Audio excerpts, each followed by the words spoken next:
어느 엄마가 어린 아들을 데리고 동물원에 놀러 갔습니다. 사자 우리 앞에서 아들이 엄마한테 물었어요. 엄마, 사자도 천당가? 엄마가 웃으면서 대답했죠. 사자들은 천당 못 가. 아들은 웃는 엄마를 쳐다보면서도 물었습니다. 그럼 교회 목사님은 천당가? 엄마는 빙그레 웃으면서 대답했죠. 당연히 목사님은 천국까지. 그랬더니 아들이 미소를 짓는 엄마에게 또 물었습니다. 그럼 사자가 목사님을 산채로 삼키면 사자는 천당가? 아들이 참 기발하죠. 이 아이들 때는 기발했던 우리의 사고들이 나이를 먹으면서 점점 고착이 되는 것 같아요. 그러면서 내 중심적으로 사고할 때가 점점 많아지고, 그리고 세상에서 흔히 꼰대라는 말도 많이 듣는데, 이게 혼자 자기중심적으로 지난 옛날 얘기만 하고 권위적으로 행동하는 그런 사람들을 가리키는 거 아닙니까? 보면 다 그 꼰대라는 말 뒤에도 자기중심적인 사고가 강하다라는 그런 일이 있는 것 같아요. 근데 우리가 나이 들면서 이런 꼰대 같은 모습이 신앙에서도 존재할 때가 있습니다. 하나님을 믿는 가운데도 이런 오류가 있다는 뜻이죠. 내 관점에서 하나님은 이런 분이다라고 우리가 믿고 주장하고 하나님께 강요할 때가 있기 때문이에요.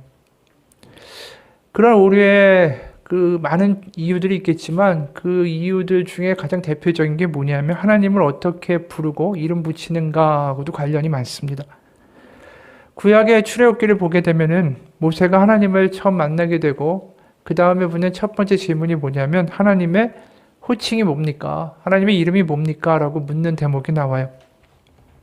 그게 출애굽기 3장 13절에서 15절이에요.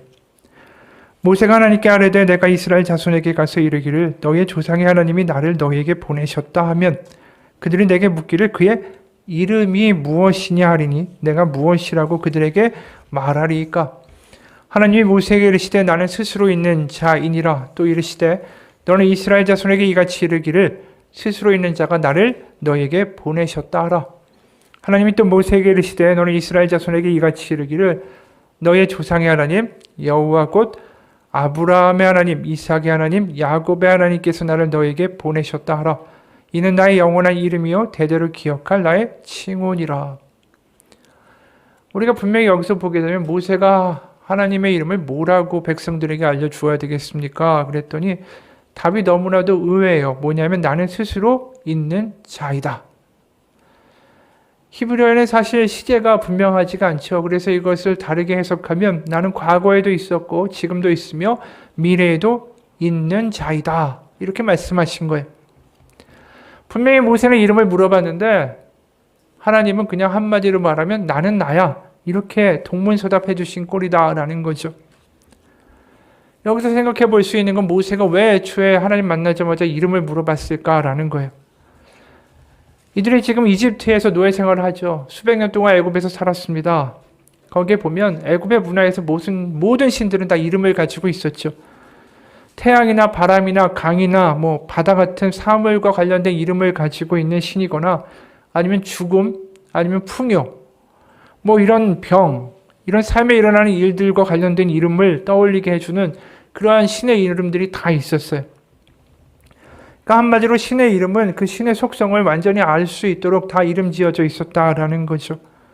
그래서 모세가 하나님한테 이름을 알려달라고 했다라는 것은 하나님이 도대체 무엇을 관장하며 어떤 형상을 가지신 분인지가 우리가 좀 상상할 수 있게 해달라라고 물었던 것입니다.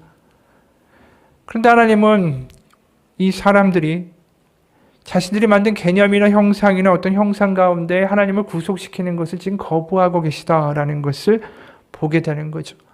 나는 나야. 이래버리면 어떻게 상상할 수도 없고 우리가 만든 개념 안으로 어떻게 끌고 갈 수도 없고 그러면서 담아하시는 말씀이 뭐냐면 난 너의 조상들 아브라함의 하나님, 이삭의 하나님, 야곱의 하나님이다. 이 말씀만 하세요.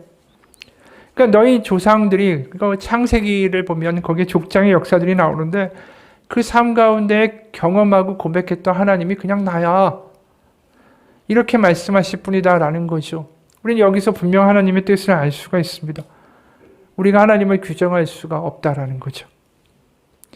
오직 하나님을 겪어보고 나서야 그나마 조금이나마 우리가 하나님을 좀 알게 된다라는 뜻입니다. 이 맞는 얘기죠. 우리가 어떻게 하나님을 우리가 만든 개념과 틀 안에 구속시킬 수가 있습니까?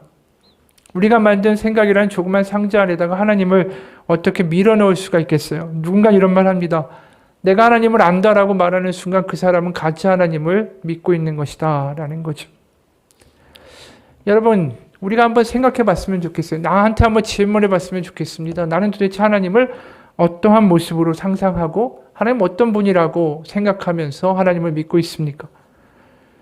웃음 짓는 다정한 친구의 모습입니까?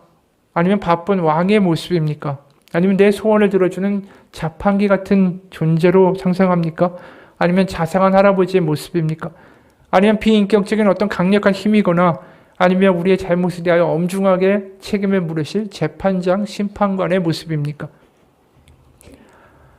우리가 각자 상상하는 우리도 인지하지 못하는 그런 모습들이 있겠죠. 그런데 하나님은 항상 이런 말씀을 하시는 거예요. 나는 나라고. 어느 한 모습으로는 규정될 수가 없는 게 하나님이시다라는 거죠. 그럼에도 불구하고 우리는 뭔가를 붙잡아야 돼요. 아무것도 아니고 아무것도 보이지 않고 어떤 존재로 상상도 안 되고 형상도 보이지 않는 하나님 우리가 어떻게 믿겠느냐. 그래서 우리가 흔히 가장 하나님을 부를 때 많이 쓰는 호칭이 뭐죠? 아버지예요, 아버지. 근데 가만히 생각해보면 이 아버지라는 말 가지고 우리가 하나님을 상상하지만 거기에 엄청난 한계가 따라온다라는 걸 동시에 우리가 알죠. 어느 목사님이 그래요. 학창시절 어느 주일에 목사님께서 하나님 아버지에 대한 설교를 하시던 중에 이렇게 해보라고 말씀하셨다. 눈을 감고 조용히 아버지하고 조용히 불러보세요. 어떤 느낌이 들어요? 분명히 목사님이 하나님에 대한 친근감을 느끼고 살라는 뜻으로 말씀하신 것 같은데 나는 그때 그 말씀을 듣자마자 당황스러운 마음이 들었다. 왜냐하면 하나님 아버지가 아닌 육신의 아버지의 모습이 바로 내 마음에 치고 들어왔기 때문이다.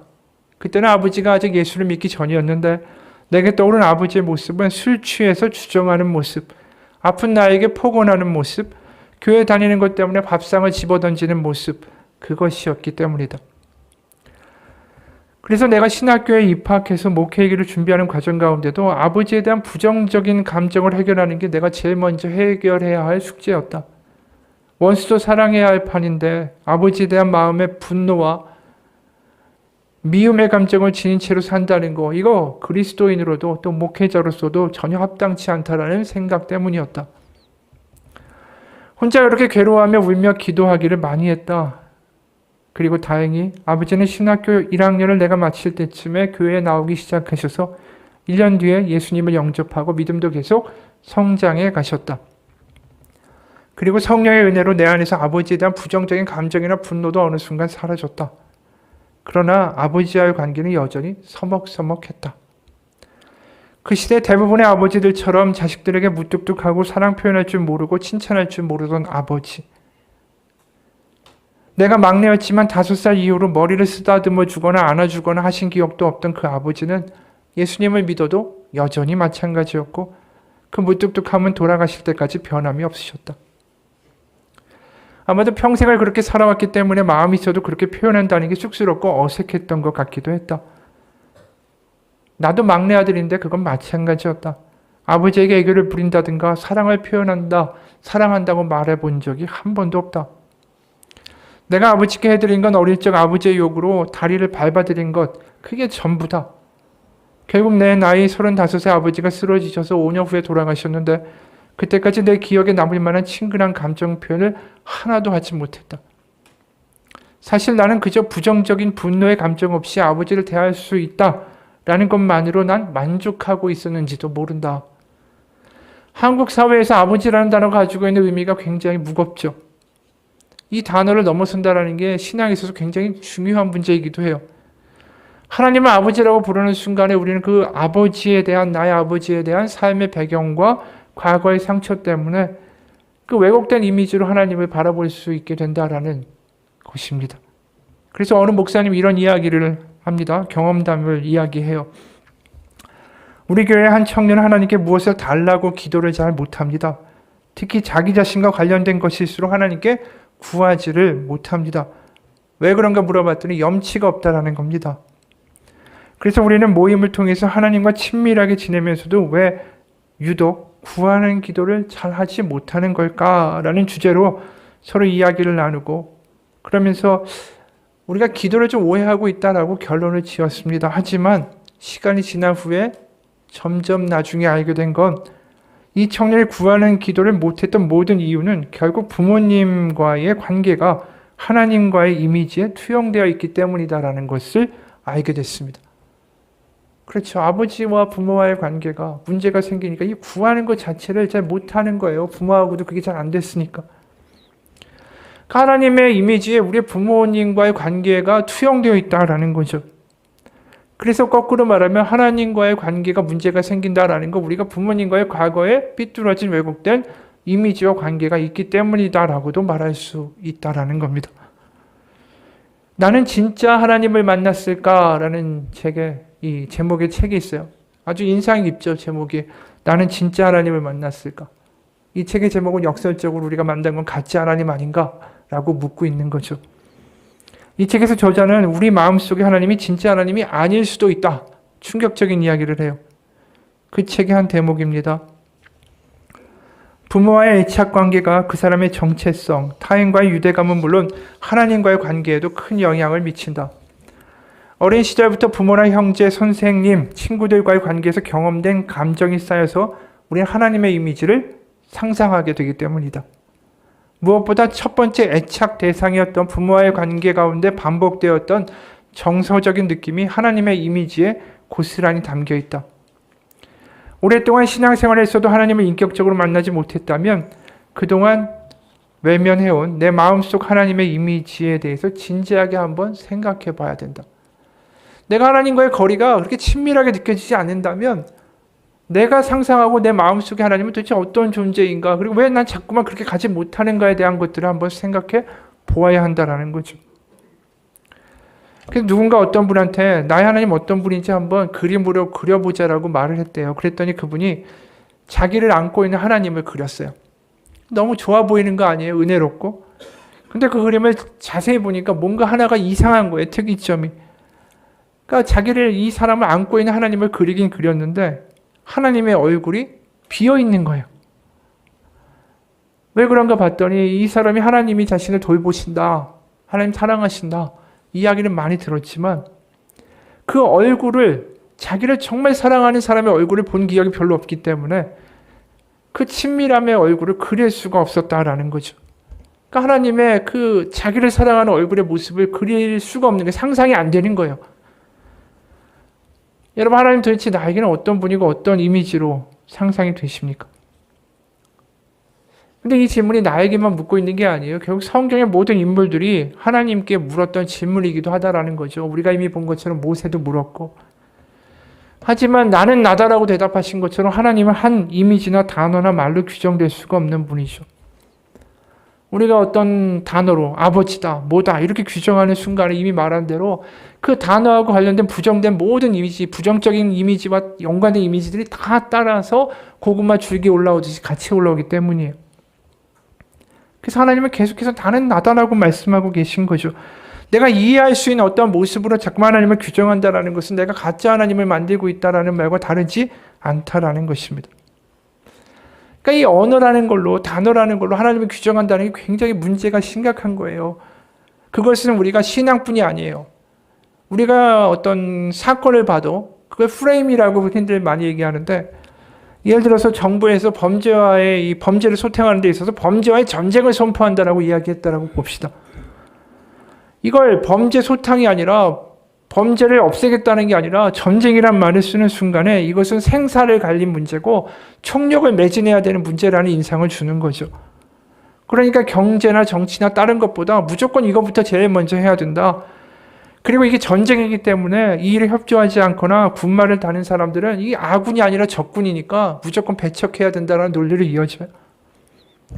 그리고 범죄와의 전쟁 이렇게 얘기하는 순간 또 어떤 이야기가 따라오는지 아십니까? 전쟁에서는 당연히 어쩔 수 없는 불가피한 희생이나 인권 말살도 뭐 당연히 일어나는 거 아니에요? 그러니까 범죄와 전쟁을 치르니까 억울하게 잡혀가서 옥살이하는 사람들도 나타난다 할지라도 그게 문제가 안 된다라는 이야기까지 다 따라 올라오는 거예요. 그러니까 뭐를 어떤 단어를 규정하느냐에 따라서 그 단어를 따라서 모든 게 줄줄이 다 따라 나오는 거예요. 그러니까 우리가 어떤 언어를 사용해서 어떤 사건이나 어떤 대상을 규정하는가가 결국 우리의 입장과 태도와 견해와 반응까지도 다 주관하게 된다는 거죠. 그러니까 하나님이 계속해서 나는 나다라고 말씀하실 수밖에 없는 거예요. 어떤 한 단어를 규정할 때 하나님이 왜곡되니까.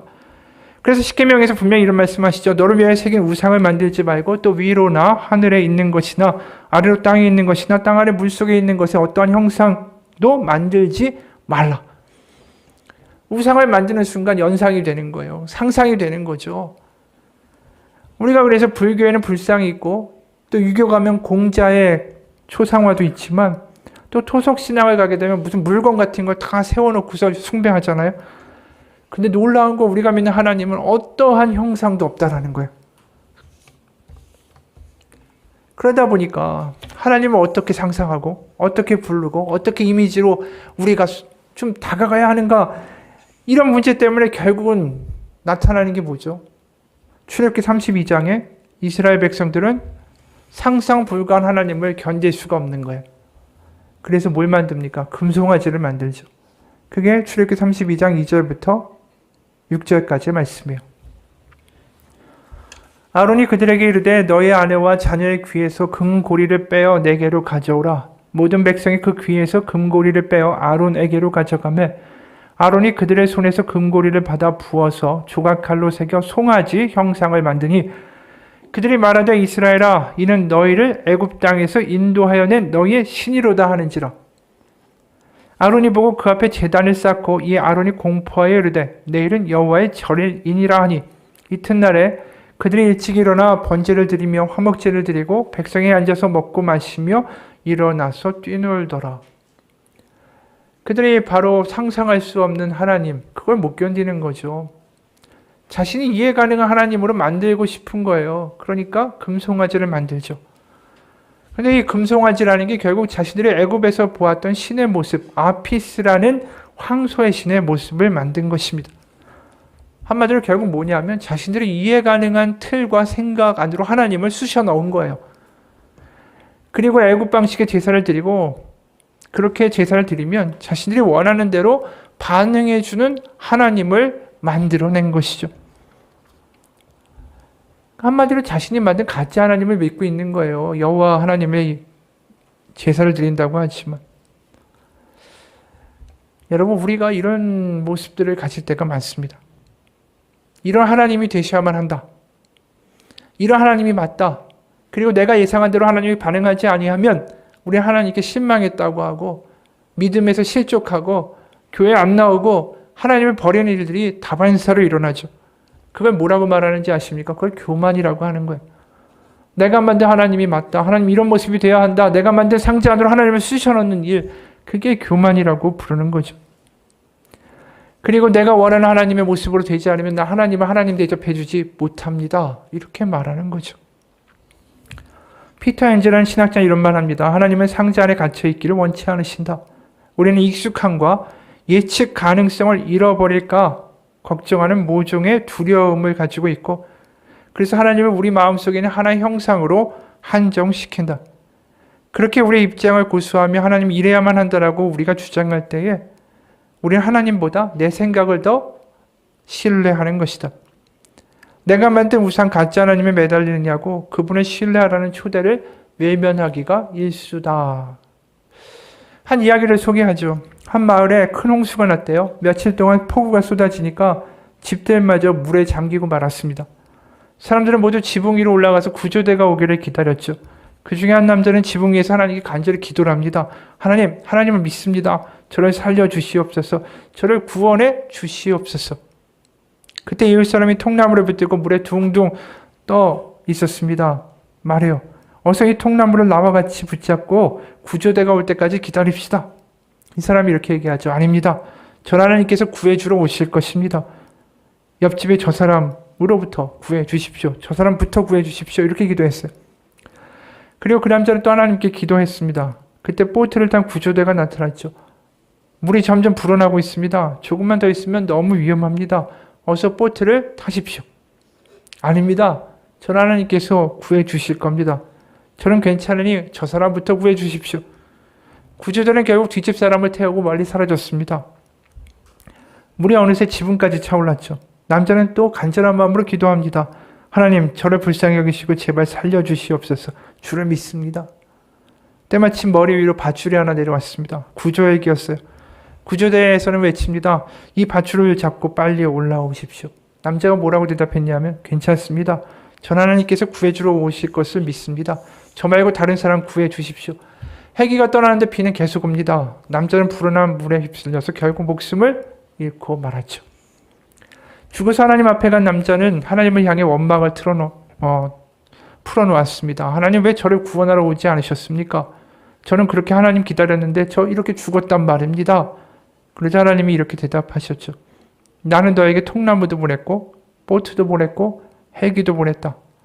내가 내민 손길을 잡지 않은 건 네가 아니냐. 여러분 이 사람 보면 믿음 좋은 것 같죠? 정말 어려울 때 기도하면서 하나님이 구해줄 거라고 믿습니다. 기도하는 믿음의 사람 같죠? 그런데 이 사람이 믿었던 건 진짜 하나님이 아니라 자기가 만든 가짜 하나님이죠.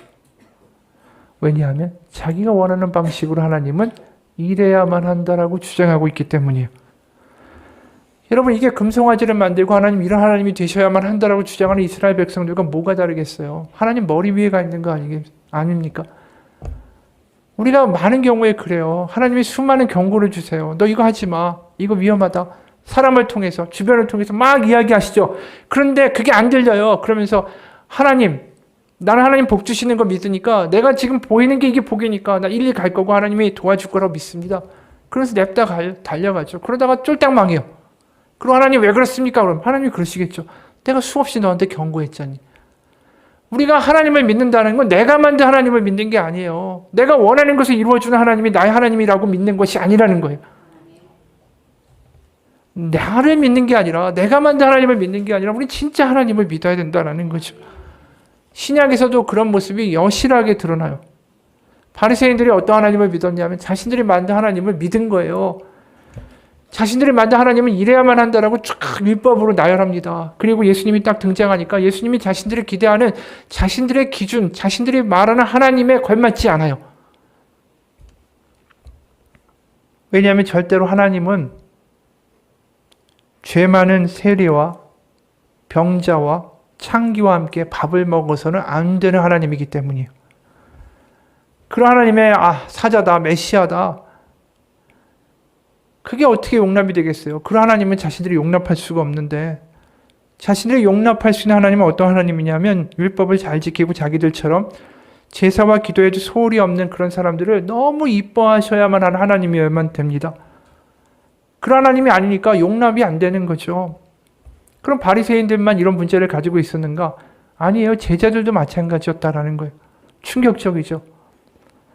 제자들은 메시아가 어떤 메시아여야만 한다라고 주장했냐 하면 다윗의 후손으로 그 땅 가운데 로마 제국과 헤롯 가문의 지배를 끝내고 그 땅 가운데 새로운 왕국을 세우셔야만 하는 게 메시아의 일이다. 예수님은 그런 일을 해야만 한다. 그런 메시아를 나는 쫓는 것이다. 라고 주장한 거죠. 그래서 그 왕국을 이루면 그 자리, 높은 자리에 우리가 좌우편에 앉겠다. 라고 싸운 거 아닙니까? 근데 예수님이 뚱딴지 같은 이야기를 하시는 거예요. 나는 3번이나 얘기하세요. 나는 종교 지도자들에게 핍박을 받고 죽고 부활할 것이다. 이 말이 자신들이 생각하는 메시아하고 너무 동떨어진 이야기를 하니까 이들이 충격을 받는 거죠.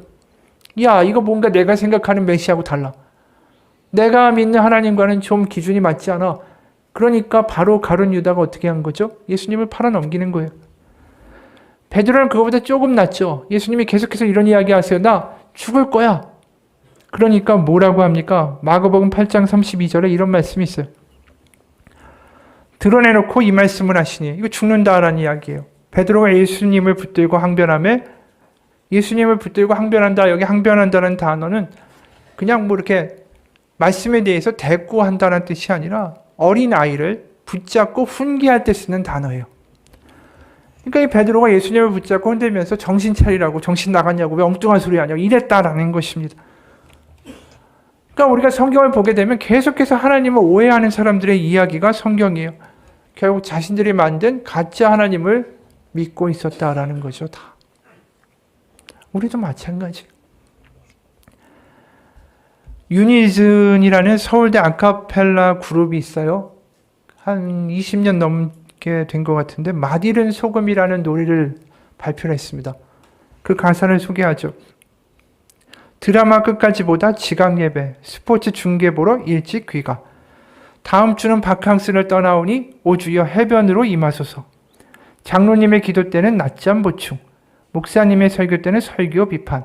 하지만 축도는 받아야지. 아멘 끝나자마자 서둘러 퇴장. 내가 믿기 편한 방식으로 자기를 위한 예수님을 만들어내고 마음에 드는 말씀 골라 자기에게 이롭도록 해석하지. 내가 믿기 편한 방식으로 나를 위한 예수님을 만들어내니 십자가에 못 박히신 예수님은 없네. 2절은 이렇습니다. 성가대가 노래하면 실력평가, 안 가져온 헌금 찾아 뒤적뒤적. 밥 먹을 땐 누가 볼까 눈만 껌뻑. 술 마시고 담배 필 땐 무신론자. 목사님이 몰라준다 투덜투덜. 보기 싫은 사람 있어 교회 바꿔. 그래도 헌금은 꼬박꼬박. 왜냐 봉사하면 그 대가로 복받을 테니. 내가 믿기 편한 방식으로 자기를 위한 예수님을 만들어내고 마음에 드는 말씀 골라 자기에게 이롭도록 해석하지. 내가 믿기 편한 방식으로 나를 위한 예수님을 만들어내니 십자가에 못 박히신 예수님은 없네. 이거 엄청 찔리는 말 아닙니까? 이 노래 가사처럼 성경에 나오는 많은 인물들이 하나님을 예수님을 이런 식으로 오해했어요. 우리도 마찬가지죠. 이런 나의 소원을 들어주는 요술램프의 진이와 같은 하나님을 만들어내고 있는 것은 아닌가? 이런 하나님이 되셔야만 한다라고 우리 주장하고 있는 것은 아닌가?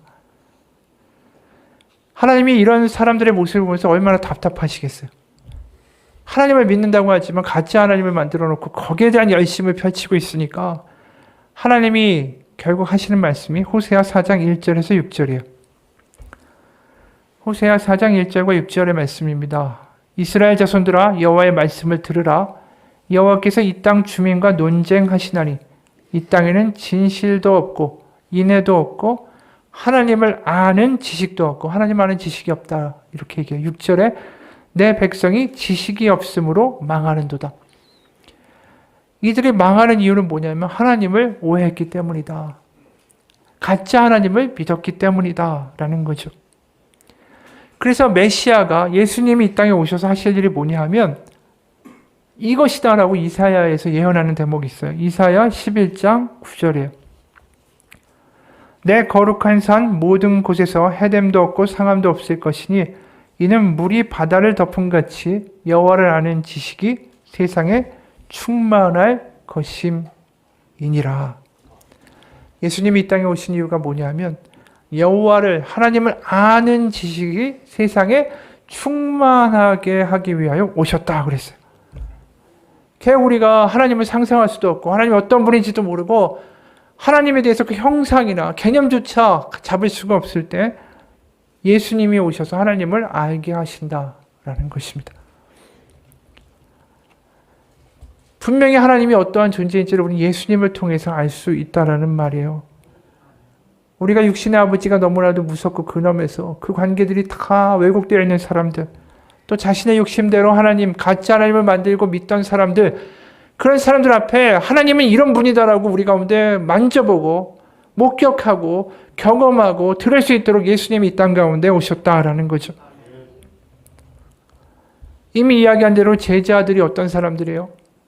3년 동안 예수님 따라다녔고 직접 눈으로 봤죠. 하나님이 이런 분이다. 하나님의 마음이 이런 분이다. 다 봤는데도 계속해서 이들은 딴 생각한 사람 아닙니까? 예수님이 이르시 왕국에 한몫해야겠다. 자신들이 만든 메시아를 가짜 하나님을 숭배했죠. 그러니까 수가 틀리면 바로 예수님 팔아버리고 흔들고 정신 차리라고 정신 나갔냐고. 그런 사람들을 데리고 예수님이 어떤 일을 하셨죠? 우리 같으면 아마 며칠만 있어도 짜증날 것 같아요. 그런 사람들. 같이 있지만 다른 메시아를 생각하고 같이 있지만 엉뚱한 하나님을 숭배하는 사람들하고 어떻게 얘기가 통하겠어요. 그런데도 3년을 데리고 다니셨는데 그 마지막 밤에 예수님이 어떠한 일을 하셨죠? 그들의 발을 닦아주셨어요. 당시 길에는 짐승의 분뇨도 있고요. 쓰레기도 있고요. 오물도 있고요. 먼지도 있어요. 그걸 다 밟고 다니는 발이 얼마나 더럽습니까? 그 발을 닦아주는 건 가장 미천한 노예들이 하는 일인데 그 일을 예수님이 직접 무릎을 꿇고 하시는 거예요. 이제 몇 시간 있으면 본격적으로 이들의 배반이 시작돼요. 나 저 사람 모른다고. 3년 동안을 참아주고 사랑해주고 아껴줬지만 끝까지 당신은 내가 원하는 메시아가 돼야 됩니다 라고 이야기했던 작자들이에요. 그런 사람들 보면 우리 같으면 구토가 나죠. 근데 무슨 그런 사람들의 발을 닦아줍니까? 그러니까 요한복음 13장 1절에서 뭐라고 말씀하는지 아세요? 유월절 전에 예수께서 자기가 세상을 떠나 아버지께 돌아갈 때가 이른 줄 아시고 세상에 있는 자기 사람들을 사랑하시되 끝까지 사랑하시니라. 여기에 끝까지라는 단어가 얼마나 대단한 단어인지 아십니까? 얼마나 자신들이 엉망이었고 얼마나 엉뚱한 메시아를 믿었고 가짜 하나님을 믿으면서 내가 원하는 대로 하나님이 그렇게 해야 된다라고 주장하면서 내 마음에 들지 않으니까 얼마든지 예수 따위는 버릴 수 있는 작자들이었는데 그런 나를 끝까지 사랑했다라는 이야기를 하는 이 사도 요한은 그래서 오늘 본문을 보면 하나님에 대해서 이 한마디밖에 할 게 없는 거예요. 하나님은 사랑이시다. 그 외에 다르게 표현할 수가 없다라는 거죠. 오늘 보면 8절과 9절이에요. 사랑하지 아니하는 자는 하나님을 알지 못하나니 이는 하나님은 사랑이심이라. 9절 하나님의 사랑이 우리에게 이렇게 나타난 바 되었으니 하나님이 자기의 독생자를 세상에 보내심은 그로 말미암아 우리를 살리려 하심이라. 그리고 더 대단한 말도 해요. 10절, 19절 사랑은 여기 있으니 우리가 하나님을 사랑한 것이 아니요 하나님이 우리를 사랑하사 우리 죄를 속하기 위하여 화목제물로 그 아들을 보내셨음이라. 그 이야기를 요약한 게 19절이죠. 우리가 사랑함은 그가 먼저 우리를 사랑하셨음이라. 우리가 가짜 하나님을 만들어내고 내가 원하는 하나님이 되지 않으면 나를 얼마든지 버릴 수 있습니다라고 이야기할 때에 그런 나를 끝까지 사랑하기로 작정하셨다라는 거죠. 그렇기 때문에 사도 요한은 하나님 앞에 아무 말 할 게 없죠. 하나님은 사랑이십니다 라는 말밖에. 여러분 우리도 마찬가지 아닙니까? 내가 가짜 하나님을 만들어내고 가짜 예수님을 만들어내고 그런 하나님이 되라고 교만을 떨고 하나님을 오해하면서 스스로 실망하고 좌절하고 망가지고 그리고 걸핏하면 하나님 버려버리고 그러는 우리를 떠나지 않으신다. 우리 끝까지 사랑한다. 끝까지 포기하지 않는다. 이게 얼마나 힘든 일인지 아세요? 우리가 누군가를 사랑할 때 나 존재 그대로 사랑해주지 않고 내가 어떤 모습이 돼야만 사랑해주겠다고 이야기하고 내가 조금만 실망시키면은 너 딸 필요 없다고 도망가고 나를 이용하고자만 하는 사람을 끝까지 사랑하는 고통이 얼마나 큰지 아십니까? 그런 나를 사랑해주겠다고 끝까지 머문다. 이게 복음인 거예요. 여러분 우리가 나의 모습을 제대로 알수록 하나님의 사랑이라는 게 얼마나 대단한지를 알게 돼요. 우리가 사랑을 우습게 생각하죠. 근데 내가 나를 보면 나를 사랑한다는 게 얼마나 대단한 일인지를 알게 돼요. 얼마나 변덕이 심한지. 아침에 하나님 잘 믿겠다고 하다가 저녁 때 되면 내 맘대로 살아가고 실망했다고 하고 세상 유혹과 세상 말 가운데 흔들리고 질투나고 비교되고 불공평하다고 투덜거리고 철저하게 이기적으로 굴고 아내나 남편이나 배우자나 내 좋아하는 사랑한다고 하지만 나중에 보면 다 이기적인 욕구가 그 가운데 꿈틀거리고 있고 겁도 많고 약하고 그러면서 나는 괜찮고 나는 훌륭한 사람이고 나는 믿는 사람이라고 교만 떨고 살아가고 우리가 나 스스로 24시간 내 마음까지 다 비추어가지고 촬영할 수 있는 카메라가 있다면 그걸 보면 나도 내가 싫을지도 몰라요. 그런 사람을 끝까지 사랑하겠다. 그럼 그 하나님을 뭐라고 불러야 되겠어요? 이 세상에 있는 단어로 표현할 수가 없는 거예요. 그냥 하나님은 사랑이십니다. 그 말 하나밖에는 할 수 없다라는 거죠. 어느 자매의 고백이에요. 저는 아침마다 큐티하며 기도 생활도 꾸준히 하고 주일에는 주일학교 교사로 성실히 섬기며 집에서 부모님과 가정 예배도 꼬박꼬박 드리는 겉으로 보기엔 너무나도 이상적인 가정에서 태어난 기독교인입니다. 그러나 제 마음은 최근 들어서 여러 가지 이유로 너무 힘들어졌습니다. 직장 생활에서의 실패, 결혼하지 못한 것, 외가족 친척과 돈 문제로 소송이 일어나고 그러면서 제 마음엔 하나님이 나를 버렸다. 그 생각이 너무나도 깊게 자리 잡기 시작했습니다. 20대 중반부터 30대 중반까지 가족의 생활비를 벌어서 부모님 섬겼고 교회 봉사도 그렇게 열심히 했는데 왜 나한테 이런 일이 일어나는지 도대체 이해할 수가 없었습니다. 하나님이 나를 이용하고 버렸다. 그 생각을 떨쳐버릴 수가 없으니까 예배하고 기도하는 게 너무 힘들었습니다. 그래서 기도할 때 이렇게 날 버려둘 거면 날 차라리 죽이라고 기도하기도 했습니다. 그래서 누군가에 끌려서 기도원에 갔을 때 하나님은 기다리셨다는 듯이 저에게 한 가지 기억을 떠올리게 하셨습니다. 제가 6살에서 8살쯤 됐을 때 재정 문제로 아버지 어머니의 관계가 급격하게 나빠졌고 이혼 얘기들이 오고 갔었는데 어머니가 저를 붙들고 이런 이야기를 했었습니다. 엄마 아빠는 헤어질 것 같아. 그래서 따로 살아야 하는데 나는 너를 데리고 갈 수가 없어. 네 남동생이 너무 어려서 동생이 눈에 밟혀. 미안해.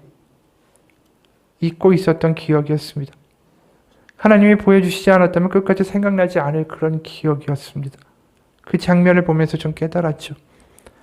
어린 나이에 저는 그렇게 버려질 수 있는 존재라는 이야기를 듣고 제 자신을 보호하기로 작정했다라는 것을. 버림받지 않기 위해서 첫째 딸, 특히 착한 첫째 딸이 되어야만 했습니다. 애 어른이 돼서 우울증에 시달리던 어머니를 위로해 줘야만 했습니다. 하나님과의 관계도 마찬가지였죠. 나를 좀 잘 봐달라고 더 열심히 교사 또 교회 활동했었습니다. 그 기도원에서 펑펑 울면서 기도하면서 마침내 내 속에 그 아픈 아이가 보여지고 애 어른이 될 필요 없다라는 그 자유가 경험되자 진정한 보호자이신 하나님을 만나게 됐고 그런 수많은 상황 가운데도 나를 지켜보고 계셨던 하나님 아버지의 사랑이 느껴지고 그러면서 저는 평안해졌습니다. 여러분 이 자매 이야기가 뭔지 아십니까? 우리가 살아가는 삶 가운데 우리는 가짜 하나님을 불가피하게 만들어냅니다. 하지만 하나님은 그런 가짜 하나님에 얽매여 계신 분이 아니에요. 우리를 살리기 원하시고 우리를 고치기 원하시고 우리를 자유케 원하시고 우리 가운데 정말로 선한 것이 무엇인지 사랑이 무엇인지 그걸 경험케 하기 원하시는 분이 우리 하나님 아버지입니다. 우리가 하나님 앞에서 주님의 십자가 앞에서 울게 되는 이유는 한 가지뿐이에요. 내가 얼마만큼 못났는가를 절감하기 때문에 십자가 앞에서 울고 그런 나를 끝까지 사랑하는 하나님을 내가 얼마나 속상하게 해드렸는가를 가슴 가운데 절절하게 느껴지기 때문에 우는 것입니다.